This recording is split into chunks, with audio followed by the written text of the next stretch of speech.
ازيكم عاملين ايه؟ وحشتوني كتير كتير كتير. طبعا الناس اللي بتشوف الفيديو ده في ناس اكيد عارفاني وفي ناس مش عارفاني. انا بس عايز اوضح حاجة واوصل رسالة لكل الناس. انا كوكو، صاحب محلات كوكو انديس. انا يعني يمكن فاتح تجارتي من حوالي 10 سنين. الحمد لله خلال 10 سنين انا من محل صغير الحمد لله لسلسلة فروع كبيرة لحاجات كتير حلوة مع كل الناس اللي بتحبني، وكل يعني كلكم اخواتي ومفيش عداوة ما بيني وما بين اي حد، وما شفتش غير كل خير من بلدنا. ده رقم واحد. رقم اتنين، انا بس عشان نفسيا متكسر وحاسس ان يعني في كلام كتير جوايا عايز اقوله، عشان لو حصل لي حاجة حتى قدام ولادي قدام عيلتي قدام اي حد يبقى الناس كلها عارفة ايه الحقيقة.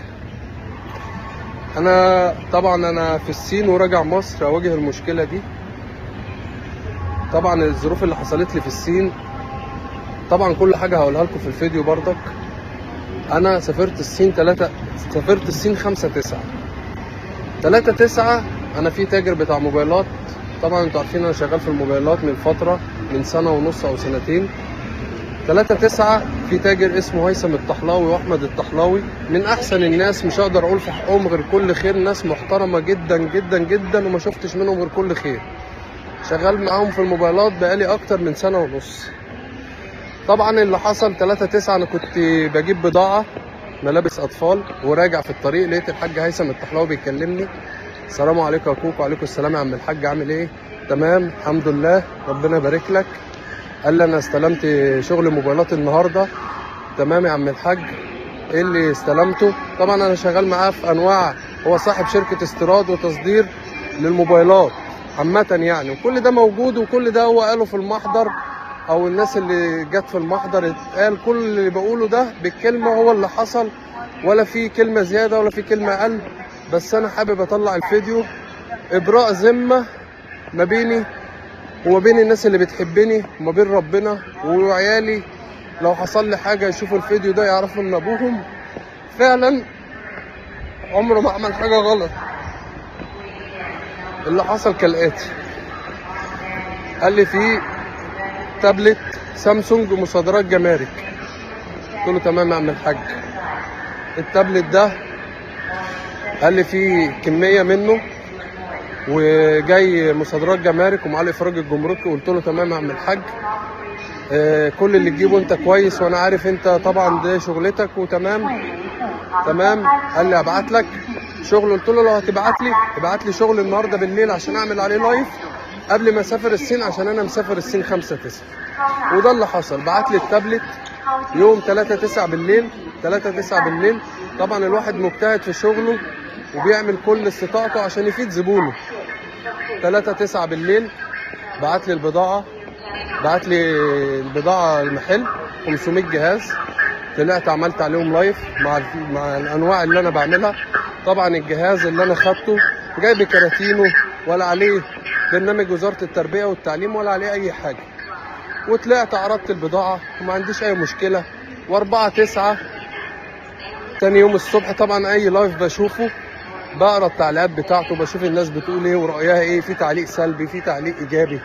فالمهم لقيت الناس بتقول احنا هنروح ناخده من المدرسة ارخص مش عارف ايه. فالمهم اتصلت بيه بقول له عم الحاج، اتصلت بيه 3 مرات بقول له عم الحاج هو التابلت ده تابلت مدارس؟ قال لي لا ده تابلت افراجات، تابلت مصادرات جمارك عامل زي بتاع المدارس، وابعت لك الافراج الجمركي بتاعه. قلت له تمام يا عم الحاج. الناس مستغلياه ان هو مساحته 16 جيجا و2 جيجا رام، يعني انا كمان بكلمه ان السعر غالي على الزبون. قال لي ايه هبعت لك الافراج الجمركي ولو ما اشتغلش ايه رجعه. قلت له خلاص يا عم الحاج. و5/9 رحت متكل على الله مسافر اشوف شغلي زي اي تاجر بيسافر وبيجيب بضاعه، والحمد لله ليا سمعتي في الصين وليا سمعتي في اي حته. سافرت بالسلامه. 6/9 7/9 لقيت الناس بتكلمني في المحلات بتقول لي الحكومه في المحلات بسبب التابلت. ليه التابلت ماله؟ قال لك التابلت ده مسروق من وزاره التربيه والتعليم. على طول ما فكرتش رحت متصل بالحاج هيثم. يا حاج هيثم دلوقتي انا عندي مشكله، التابلت بيقول لك ان هو مسروق من وزاره التربيه والتعليم. ازاي الكلام ده؟ قلت له زي الناس يا عم الحاج، الحقني شوف. والراجل ما تاخرش فعلا، في ثانيه راح مكلم التاجر اللي هو شاري منه، اسمه احمد جالاكسي من شارع عبد العزيز.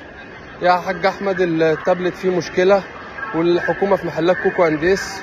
والراجل مشكورا احمد جالاكسي رايح مسلم نفسه في اسم اكتوبر، ان هم خدوا حد من عندي في المحلات وراح الاسم بتاع اكتوبر. وطبعا الحكايه فضلت بقى ده حصل ايه واشتريت منين وده جاب منين. والحاج احمد جالاكسي قال لك انا بعت التاجر، والتاجر ده باع لكوكو، وكوكو عرض البضاعه وطلع بيها لايف، واللي حصل والناس شايفاه والناس سامعاه. انا معلش نكمل الفيديو. انا حالتي النفسيه والكلام يعني مش عايز حد يشوفني بالطريقه دي، او مش عايز حد يشوفني بطلع اتكلم عشان اصعب عليه او الكلام ده كله. لا، انا بتكلم الكلام ده من قلبي، والناس اللي بحبها والناس اللي عارفه كوكو عارفه قد ايه هو مجتهد في شغله وبيحب شغله وبيحب ناسه وبيحب مصر وبيحب كل حاجه. انا 10 سنين في شغلي الحمد لله، بحب شغلي من قلبي وبحب ناسي من قلبي وبحب جروبي من قلبي، وما بصعبهاش على حد. اللي يقول لي انا اقول له الموضوع سهل، اطلع وافتح محل وقول كذا وكذا، لو ب1000 جنيه هتطلع تشتغل. انت في بلد كلها خير وبلد كلها رزق وبلد عداله. يعني انا برضك بتكلم، هي بلد عداله، وانا واثق 100% ان ربنا هيجيب لي حقي والقضاء المصري هيجيب لي حقي. ولو انا في حاجه غلط انا ما عنديش مشكله اتحاسب، انا لو غلطت ما عنديش مشكله اتحاسب.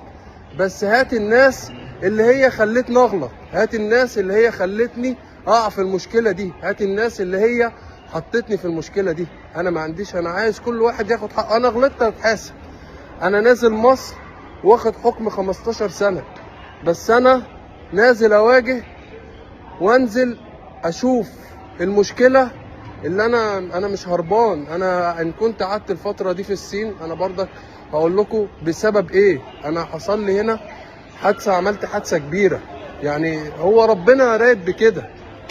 والحمد لله لما قدرت امشي على رجلي تاني وقدرت اقف على رجلي تاني، انا نازل اواجه 15 سنه. يعني لو اي حد غيري هيقعد في البلد دي 100,000 عرض اتعرض عليا عشان اشارك ناس واقعد هنا في الصين مدى الحياه واجيب عيلتي، لكن انا عمري ما اكبر غير في بلدي. انا بحب بلدي وبجتهد في بلدي، والبلد دي هي اللي ادتني. وانا واثق 1,000,000% ان ربنا هيرجع لي حقي، القضاء المصري هيرجع لي حقي. انا ولا سرقت ولا ظلمت ولا عملت اي حاجه. واحد غلط ادى الواحد والواحد ده اداني بضاعه، والتاجر ده معروف وانا شغال معاه، وطلعت بالبضاعه عملت لايف. انا ولا خبيت بضاعه ولا بخبي بضاعه، انا اكل عيشي في اللايف اللي بعمله. بطلع بقول اللي جوايا وبطلع اعرض المنتجات، حلو ووحش بطلع اعرضه، ما بخافش من حد. وانا لو عارف 1% ان البضاعه دي فيها مشكله هطلع اعرضها على العلن قدام الناس كلها، هطلع اضيع محلاتي واضيع دنيتي. انا في ظهري 2000 راجل شغالين معانا، هم اصحاب المكان. انا نازل اواجه المشكله دي عشان خاطر الناس اللي معايا، المحلات بتاعتي ما تضيعش. انا نازل ما عنديش اي مشكله، انا غلطت حاسبني، حاسب اللي جاب لي، لكن ما تحاسبنيش انا لوحدي. 15 سنه انا يعني اللي يسمع الكلام ده يموت وهو واقف. 15 سنه انا عملت ايه؟ ال 15 سنه؟ انا ولا سرقت ولا رحت وزاره التربيه والتعليم ولا رحت يمين ولا رحت شمال. تاجر بيعرض عليك كم بضاعه، هو مش قطعه ولا اتنين، كم بضاعه بكراتين متقفله بشغل محترم جاي لك محترم. انا كاي تاجر عايز زبونه يستفيد. انا طلعت خدت منه البضاعه، ولما عرفت ان حصلت المشكله دي بضاعه رجعتها لهيثم الطحلاوي، ونزلت بوستات على الجروبات، يا جدعان اللي واخد التابلت يرجعه، في مشكله ولازم ترجعه، ورجعت البضاعه. انا عملت ايه؟ انا ما عملتش حاجه. انا فعلا اعصابي تعبت، انا فعلا مظلوم، مش طالع اعمل الفيديو ده. انت لو شفت الفيديو ده اعرف ان انا في مشكله كبيره، محتاج كل واحد في مصر يساعدني، اللي انا ولا ظلمت ولا سرقت ولا ليا في اي حاجه شمال. انا الحمد لله مستور، بجنيه عايش، ب1,000,000 جنيه عايش الحمد لله. الحمد لله. ودايما اقول كل واحد ليه ستر عند ربنا، والحمد لله لما المشكله نزلت على النت الناس كلها اتعاطفت معايا عشان عارفه كوكو ايه. كوكو مش حرامي، وقدام عيالي انا مش حرامي، انا ما سرقتش حاجه ولا اعرف عن الحاجه دي اي حاجه. تاجر اللي غلطان حاسبوه. تاجر قال لي في فاتوره ضريبيه، انا في افراج جمركي هبعتهولك. وانا طبعا من ثقتي في التاجر المحترم ده انا كنت مسافر الصين. اي حد بيحضر نفسه ومسافر بيبقى في قمه من يعني استعجال وعايز يجهز حاجته وبتاع. انا ادي الغلطه اللي غلطتها، لكن انا البضاعه رجعتها له وكل حاجه حصلت احنا قلناها. في الاخر هو ياخد اخلاء سبيل حسن النيه، واحمد جالاكسي اللي شاري وبايع الهيثم ياخد حسن نيه ويخرج اخلاء سبيل، وانا اخد 15 سنه انا وسلطان. طب سلطان الراجل ماله؟ سلطان الراجل ماله؟ انا اللي اشتريت وانا اللي عملت. هو انت في ايه؟ سلطان الراجل ماله؟ تظلم ليه الراجل؟ احنا الاثنين صحاب المحلات، بس دي غلطه كوكو مش غلطه سلطان. انت تظلم ليه الراجل معايا؟ تدمر حياتنا احنا الاثنين كده، تدمر حياتنا، تدمر مستقبلنا ليه؟ احنا عملنا ايه؟ وربنا ينزل الحق. انا نازل اواجه وربنا ينزل الحق. انا دلوقتي بكره الصبح ابقى في مطار مصر، بكره الصبح ابقى في مطار مصر. اي حد غيري مش هيرجع مصر تاني، لكن انا هرجع. وانا لولا الحادثه اللي عملتها الكبيره كنت من تاني شهر ولا تالت شهر كنت رجعت.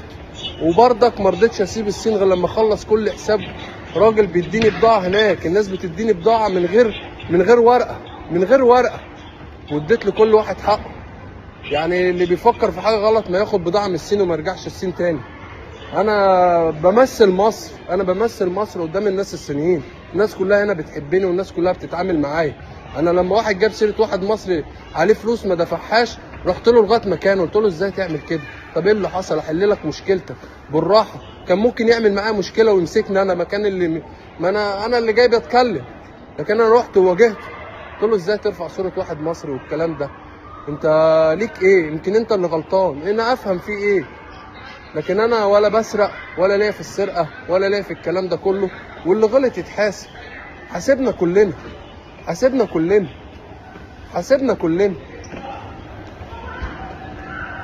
فانا معلش انا ايجيبت.